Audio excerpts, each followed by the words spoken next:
Hello students, I am Abhay Kumar going to discuss part 2 of the chapter 5 Laws of Motion of class 11. In this part, I am going to discuss one of the application of centripetal force, that is motion of a vehicle or motion of a motor car on a curved level road or curved plane road, and some problems based on the formula we obtain from this topic. The problems I will solve in this part are taken from the book Concepts of Physics of the chapter Circular Motion, written by Dr. S.C. Verma. इस part में मैं अभिकेंद्र बल का एक अनुप्रयोग को discuss करने जा रहा हूं, जिसका नाम है समतल वक्र सड़क पर किसी वाहन या मोटर गाड़ी की गति. जब कोई मोटर गाड़ी, मोटर व्हीकल वैसे सड़क के टर्निंग से होकर के पास करता है, गुजरता है,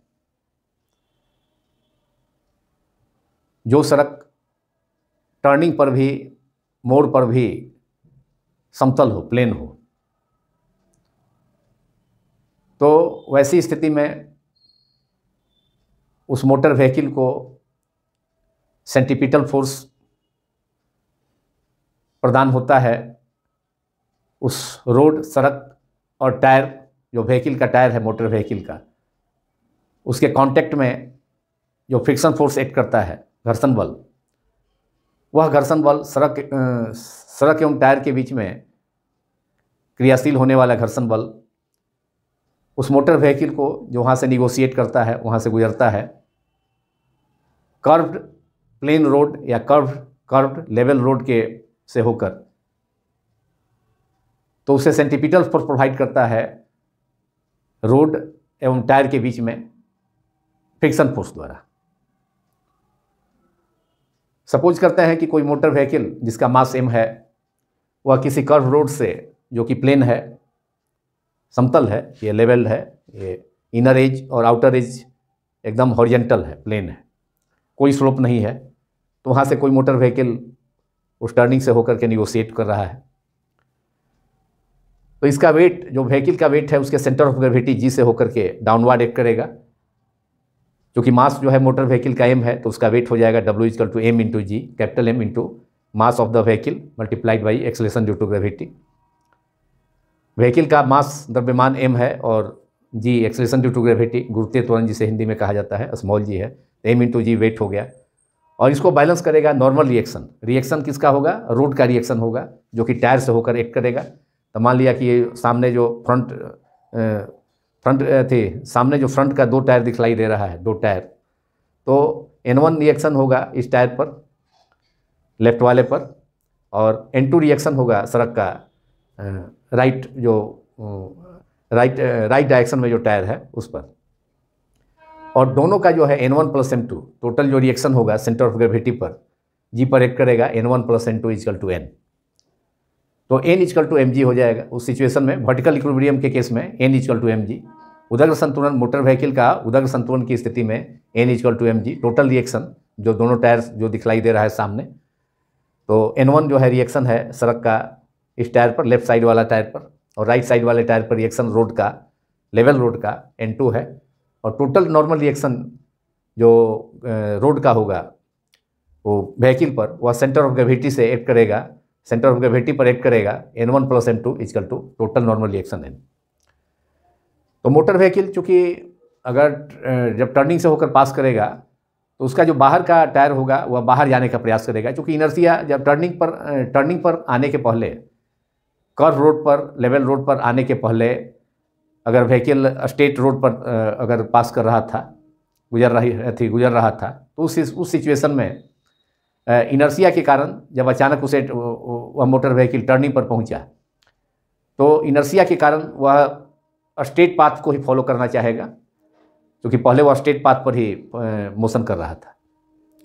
लेकिन अब तो चूँकि टर्निंग आ चुकी है, तो उस सिचुएशन में भी इनर्शिया के कारण मोटर व्हीकल स्ट्रेट पाथ को फॉलो करना चाहेगा, और इसलिए उसका जो बाहरी टायर का जो बाहरी टायर होगा, वह जो टायर्स होगा वह बाहर की ओर जाने का टेंड करेगा, प्रयास करेगा, कोशिश करेगा, जिसके कारण फ्रिक्शन फोर्स सड़क और रोड के बीच में, रोड और टायर के कांटेक्ट में जो फ्रिक्शन फोर्स काम करेगा, अपोजिंग फोर्स मोशन का, तो चूँकि टायर्स बाहर जाने का प्रयास कर रहा है इनर्शिया के कारण व्हीकल का, मोटर व्हीकल का, इसलिए फ्रिक्शन फोर्स किधर काम करेगा, इनवर्ड काम करेगा। तो देखिए फ्रिक्शन फोर्स यहाँ इस टायर पर F1, और ये दूसरा जो टायर है राइट साइड वाला F2, तो टोटल फ्रिक्शन फोर्स हो जाएगा कितना, F equal to total friction force acting on the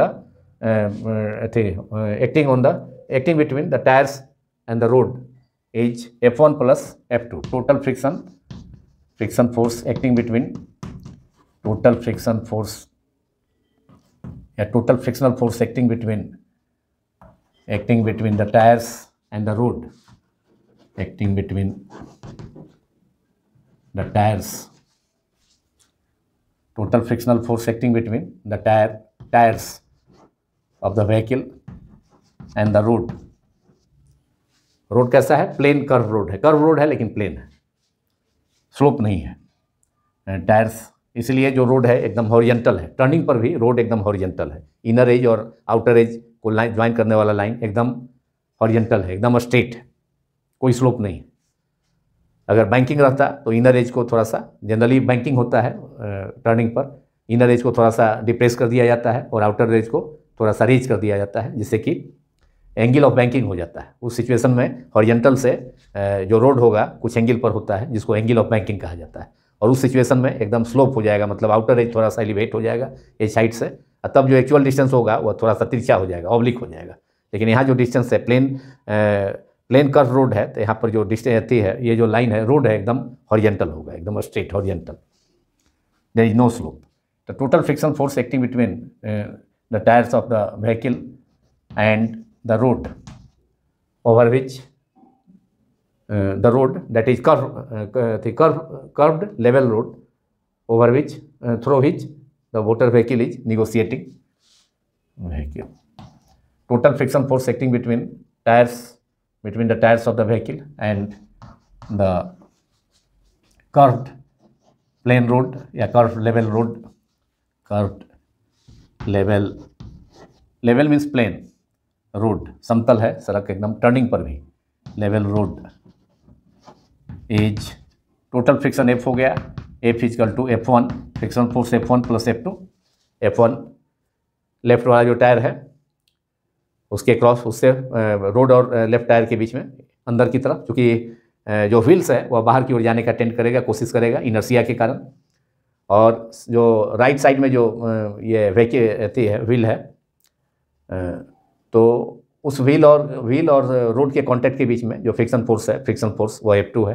तो टोटल फोर्स इनवर्ड काम करेगा F1 प्लस F2, और यही मोटर व्हीकल को क्या प्रोवाइड करेगा, सेंट्रीपिटल फोर्स। भले ही वो सेंट्रीपिटल फोर्स सफिशिएंट हो ना हो, जितना स्लोप की स्थिति में होगा, अगर स्लोपिंग होगा, रोड का स्लोपिंग होगा, बैंकिंग होगा, तो उस स्थिति में फ्रिक्शन की कोई जरूरत, फ्रिक्शन एक्ट करता है लेकिन फ्रिक्शन पर डिपेंडेंसी समाप्त हो जाती है।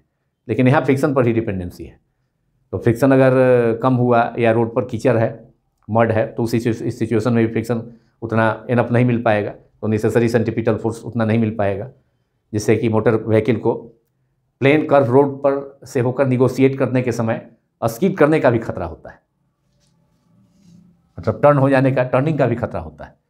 तो यहाँ पर ये सेंट्रीपिटल फोर्स हो गया mv², F equal to mv²/r। तो जो टोटली फ्रिक्शन फोर्स से मिलेगा, प्रोवाइड होगा रोड और टायर्स के बीच में जो फ्रिक्शन फोर्स एक्ट करेगा, वह टोटली प्रोवाइड करता है centripetal force.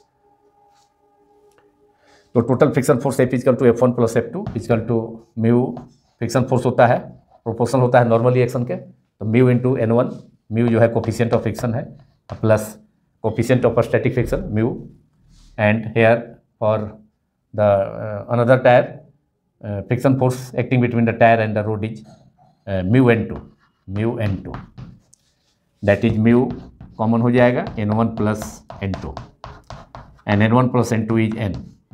Total normal reaction which acts through the center of gravity of the vehicle. Normal reaction n equal to n1 plus n2, जो दोनों टायर्स पर रोड के द्वारा जो रिएक्शन हुआ, क्योंकि वेट डाउनवर्ड काम कर रहा है इसलिए रिएक्शन अपवर्ड काम करेगा, इसलिए n1 plus n2 रिएक्शंस है of the road on the wheels. So total normal reaction n equal to n1 plus n2 act through the center of gravity of the vehicle which acts in vertical upward direction. So in the vertical equilibrium, n is equal to total normal reaction is equal to balances the weight of the body, weight of the vehicle. तो mu into n हो गया, n1 plus n2 is n. So this is the friction force acting between the tires and the road, and this friction force provide, this is equation 1. This friction force provide centripetal force. Centripetal force किधर काम करेगा? Inward. हमेशा जब कोई curve path पर कोई object motion करता है तो सेंट्रीपिटल फोर्स इनवर्ड उस कर्व पाथ के सेंटर की तरफ इनवर्ड डायरेक्शन में एक्ट करता है. तो सेंट्रीपिटल फोर्स, दिस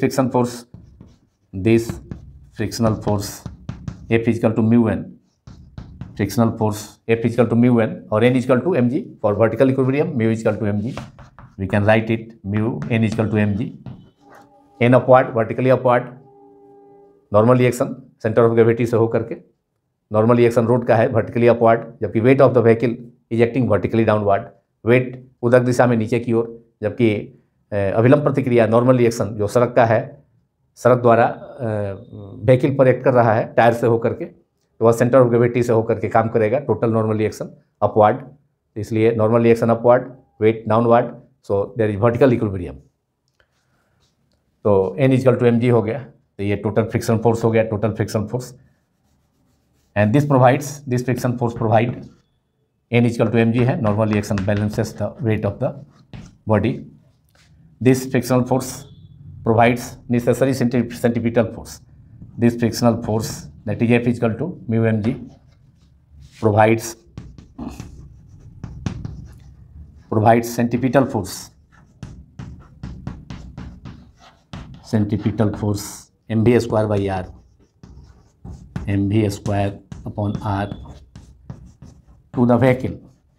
और अगर व्हीकल में मोटर कार हो सकता है, बस हो सकता है, ट्रक हो सकता है, कोई व्हीकल हो सकता है, to the vehicle. Vehicle means motor vehicle. That is mu M G F is equal to, that is frictional force F is equal to mv square upon R, और F is equal to mu into M G, mu into N, that is mu into M G, क्योंकि frictional force normal reaction के directly proportional होता है. तो F is equal to mu into M G is equal to mv square by are.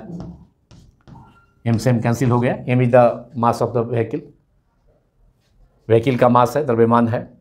Therefore V square, जो condition हमको मिलेगा speed के लिए, कितना स्पीड मैक्सिमम हो सकता है, जो कि सेफली निगोशिएट होने के लिए किसी मोटर व्हीकल के प्लेन कर्व रोड से होकर, लेवल कर्व रोड से होकर के निगोशिएट करने के लिए कितना मैक्सिमम फोर्स चाहिए, कितना फोर्स चाहिए, कितना ये वेलोसिटी चाहिए, मैक्सिमम वेलोसिटी, उसका कंडीशन हमको होगा. उससे ज़्यादा वेलोसिटी नहीं होना चाहिए उस लिमिट से. और V square equal to, that is V is the speed of the vehicle, V square equal to mu R G, V square mu R G. Therefore V equal to root under mu R G. यही maximum speed है जिससे कि कोई this is the V max, V is the V max maximum speed with which, this is equation number 2, with which a motor vehicle negotiates A curved level और plain road. इससे ज़्यादा speed नहीं होना चाहिए. म्यू आर जी, mu क्या है? Coefficient of friction, coefficient of friction between the road and the tyres. तो mu coefficient of friction, R क्या है? Radius of the curve path, and G is the acceleration due to gravity which is 9.8 metre per second square. Sometime we can take G is equal to 10 metre per second square which is nearly equal to 9.8 metre per second square, approximately equal to 10 metre per second square. तो mu is coefficient of friction है between the tyres and the road. R is the radius of the curve path and g is the acceleration due to gravity. So speed of the car is v equal to speed of the car. इसके लिए expression आ गया, car or any motor vehicle. So speed of the vehicle is mu R G, root under mu R G, और यही maximum speed है जिससे कि कोई, this is the maximum speed with which a motor vehicle negotiate a curved plane or curve level road safely. This is the maximum speed. So condition to negotiate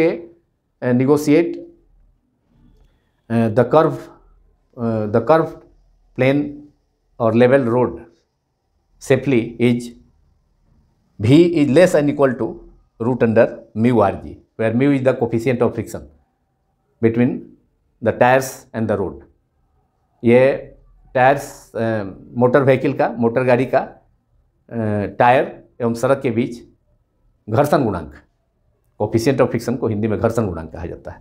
are circular जो road है, plain road, उसकी वक्ता त्रिज्या है, radius है, और जी acceleration due to gravity है, गुरुत्वीय त्वरण है. ये केवल 3 फैक्टर पर स्पीड डिपेंड कर रहा है, म्यू पर, आर पर और जी पर. और म्यू का जो वैल्यू होता है वह यूजुअली 1 से कम होता है. It is smaller than 1 mu का वैल्यू. तो the condition to negotiate a vehicle safely through a curve level road is V is smaller and equal, V is less and equal to root under mu R G. This is the condition. The condition to negotiate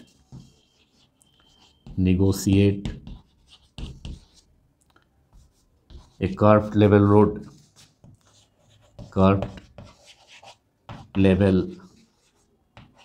road by a vehicle safely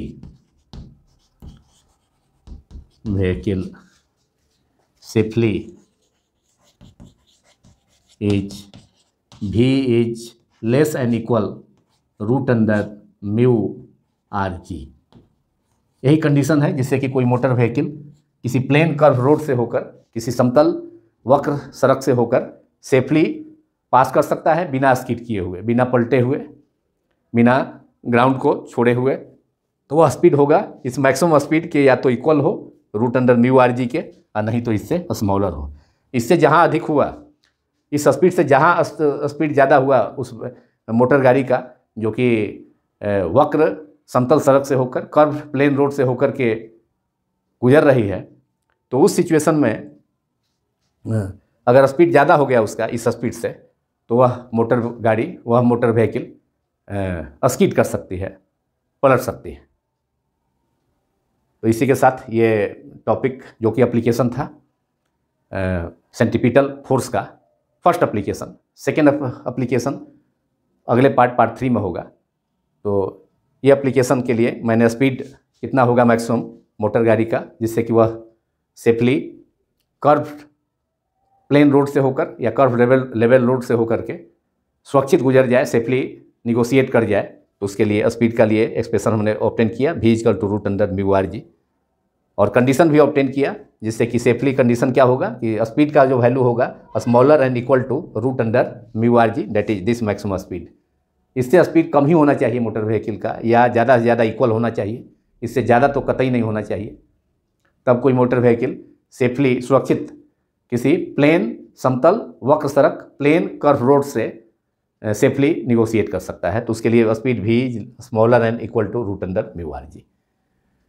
तो ये topic समाप्त होता है. लेकिन इस formula पर based 2 problems मैं करने जा रहा हूँ, जो कि मैंने लिया है बुक कॉन्सेप्ट ऑफ फिजिक्स से, written by doctor S C Verma. और उस कॉन्सेप्ट ऑफ फिजिक्स बुक के का जो चैप्टर है सर्कुलर मोशन से, तो सर्कुलर मोशन का 2 प्रॉब्लम मैं सॉल्व करने जा रहा हूँ.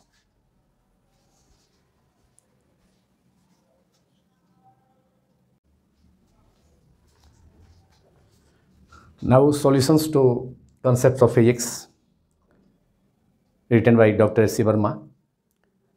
The chapter is circular motion and the problems to be solved are 7.7 and 7.12. 7th chapter circular motion का 7th and 12th प्रॉब्लम को मैं सॉल्व करने जा रहा हूँ. First of all, question 7.7, that is question number 7 of the chapter 7, circular motion of the book Concepts of Physics. The problem is, on a curved horizontal road of radius 10 meter, what should be the minimum friction coefficient so that a scooter going at a speed 18 km per hour does not skid. एक horizontal road है, plain road है, लेकिन curved है, curve plain road है, turning है, सड़क की turning है, जो कि एक्चुअली इसके प्रीवियस प्रॉब्लम का में पार्क है एक सर्कुलर, तो उसमें उस पार्क में रोड बनी हुई है, लेकिन वह प्लेन है जिसका रेडियस ऑफ कर्वेचर रेडियस है 10 मीटर। तो किस स्पीड से कोई स्कूटर वहाँ से पास करे, स्पीड है 18 किलोमीटर पर आवर, जिससे कि वह सेफली उस कर्व रोड से, हॉरिजॉन्टल रोड से निगोशिएट कर जाए, गुजर जाए, बिना स्किड किए हुए, बिना ओवर टर्निंग के। Now I am going to solve it. It is given r radius of the circular curved plane road, horizontal road is r is equal to 10 meter. R is the symbol of the radius. Curve road का त्रिज्या है, ये radius है 10 metre.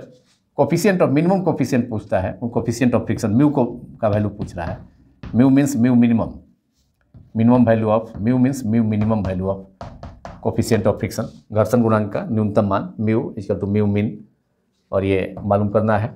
और speed है vehicle का, scooter का, v is equal to 18 kilometre per hour, that is 18 multiplied by 1 kilometre per hour is 5/18 metre per second. 1 kilometre per hour is 1 kilometre, that is 1000 metre upon 1 hour is 60 minute multiplied by 1 hour में 60 minute, और second में convert करेंगे तो फिर 60 से multiply करेंगे second में, तो 60 into 60 second 1 hour is, that is 3600 second in 1 hour. So 18 kilometer per hour is 1000 multiplied by 3600 meter per second, that is 5/18. 1 kilometer per hour is 5/18 meter per second. Meter per second, 18 से 18 cancel हो गया, ये 5 metre per second. This is the speed of the scooter. अब mu का value हमें मालूम करना है। तो अभी हमने जो डिस्कस किया था case motion of A vehicle on A curved horizontal road और कर्व प्लेन रोड और ए कर्व लेवल रोड, तो वहाँ पर कर्व लेवल रोड या कर्व्ड हॉरिजॉन्टल रोड होता है, तो वहाँ से कोई मोटर व्हीकल को जब निगोशिएट करता है, वहाँ से मोटर व्हीकल जब कोई वहाँ से पास करता है, तो उस सिचुएशन में रोड और व्हीकल के व्हीकल का जो टायर है और रोड के बीच में जो फ्रिक्शन फोर्स एक्ट करता है इनवर्ड डायरेक्शन में, वह उस मोटर व्हीकल को उस कर्व पाथ पर, कर्व हॉरिजॉन्टल रोड पर मूव करने के लिए सेंटीपिटल फोर्स प्रोवाइड करता है। That is friction force is equal to centripetal force, that is friction force act between the tyres of the scooter and the road. Friction force is equal to centripetal force mv²/r. m is the mass of the scooter along with the person, and friction force F is equal to mu into n, that is n is equal to mg। Vertical equilibrium में normal reaction upward काम करता है centre of gravity से होकर के, vertical direction में upward, और weight motor vehicle का डाउनवर्ड। तो वर्टिकल इक्विलिब्रियम के लिए वेट को बैलेंस करता है, weight is balance by the normal reaction of the ground of the road. तो mu into N, F is equal to N is equal to mg, तो mu mg is equal to mv²/r। M से M cancel हो गया दोनों side में, और हमें mu मालूम करना है, स्पीड नहीं, स्पीड दिया है। Mu is equal to mu minimum coefficient of friction, तो mu is equal to v²/rg, and v is in SI unit 5 metre per second, and 18 kilometre per hour is equivalent to 5 metre per second. तो 5²/r radius is 10 multiplied by g is also 9.8, that is approximately equal to 10। Acceleration due to gravity, गुरुत्वीय त्वरण का मान भी 10 है, और वक्रपथ की त्रिज्या भी सड़क का, समतल वक्र सड़क की त्रिज्या भी r 10 मीटर है, और स्पीड उसका स्कूटर का भी 18 किलोमीटर पर आवर, जिसे मैंने कन्वर्ट कर दिया मीटर पर सेकेंड में, एसआई यूनिट में 5 मीटर पर सेकेंड। तो v is equal to 5²/10 into G is also 10, that is 25/100, that is 0.1/4 या सीधे 0.25, 1/4 हो गया, नहीं तो 0.25 सीधे 0.25। Coefficient of friction is always less than 1। Coefficient of friction घर्षण गुणांक का जो मान होता है वह 1 से हमेशा छोटा होता है, तो 0.25 यहाँ coefficient of friction minimum value, mu का value 0.25 answer.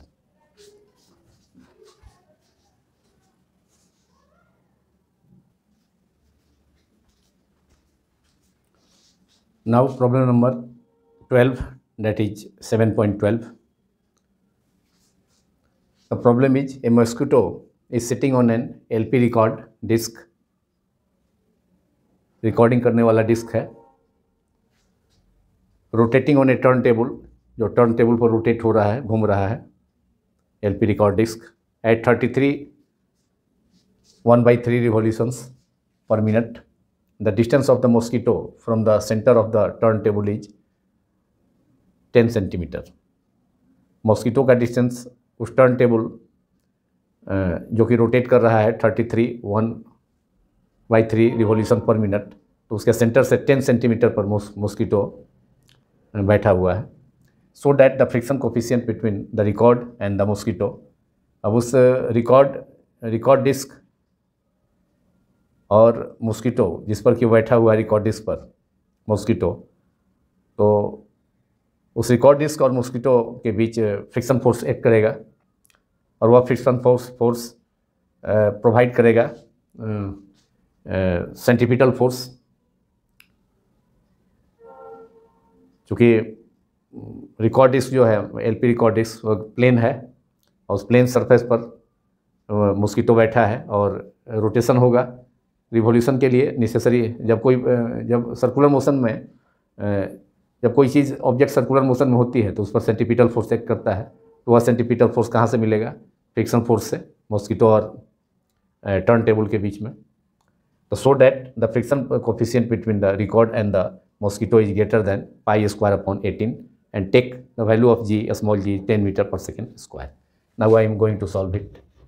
It is given frequency of the turntable LP record disc rotating, क्योंकि LP रिकॉर्ड डिस्क जो है टर्न टेबल पर रोटेट कर रहा है घूमने वाले टेबल पर, तो उसका रिवॉल्यूशन है पर मिनट दिया हुआ है, तो पर मिनट पर सेकेंड रिवॉल्यूशन को फ्रीक्वेंसी कहता है। तो frequency of the turntable, frequency of the turntable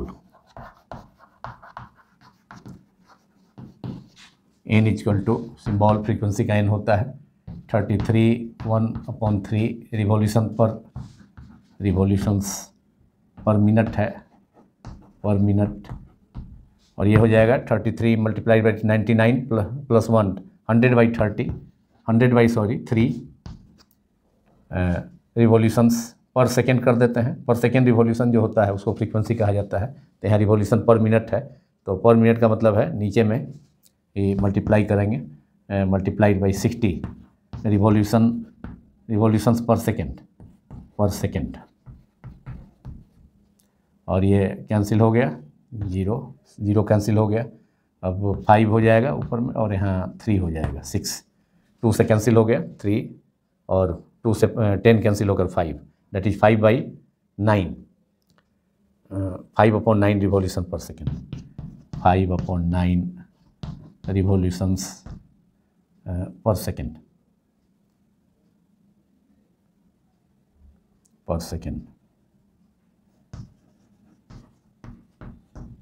now angular frequency of the turn table is omega equal to 2πn, ये तो n हो गया। Now angular frequency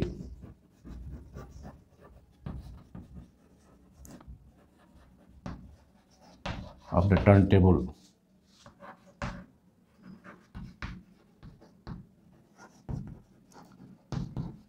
is omega equals to 2πn, that is 2π, n is equal to 5/9, 2π into 5/9,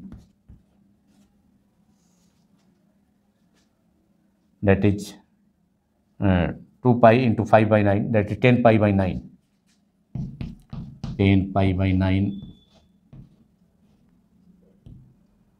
10π/9 radian per second. 10π/9 और unit angular speed का velocity का radian per second.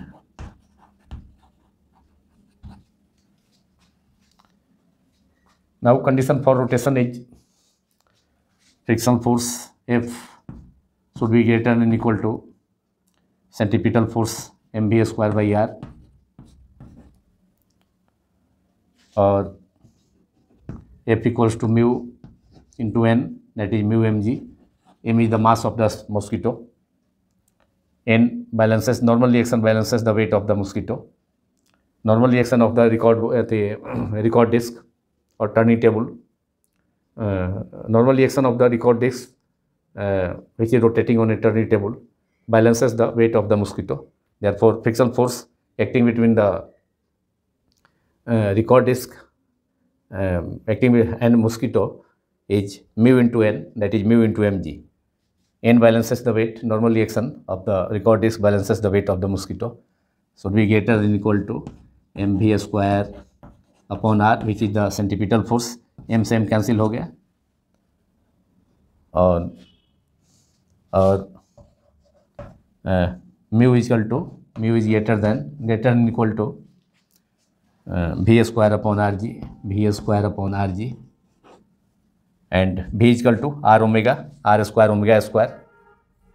v is equal to, where omega is given, so v is equal to r mu is greater than or equal to v is equal to r omega, r square omega square, and omega is 2 pi n, omega is given 2 pi 10π/9, तो omega हो गया R square omega square, नीचे R है cancel हो जाएगा, तो R omega square by G, ये greater than mu is greater than R omega square upon ji.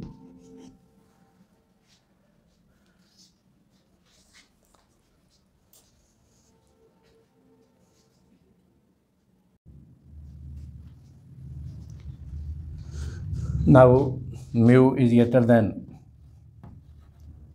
than equal to mv² upon R और जी को यहाँ डिनोमिनेटर में ले जाएंगे. Mu G greater than equal to v²/r, therefore mu is greater than equal to v²/rg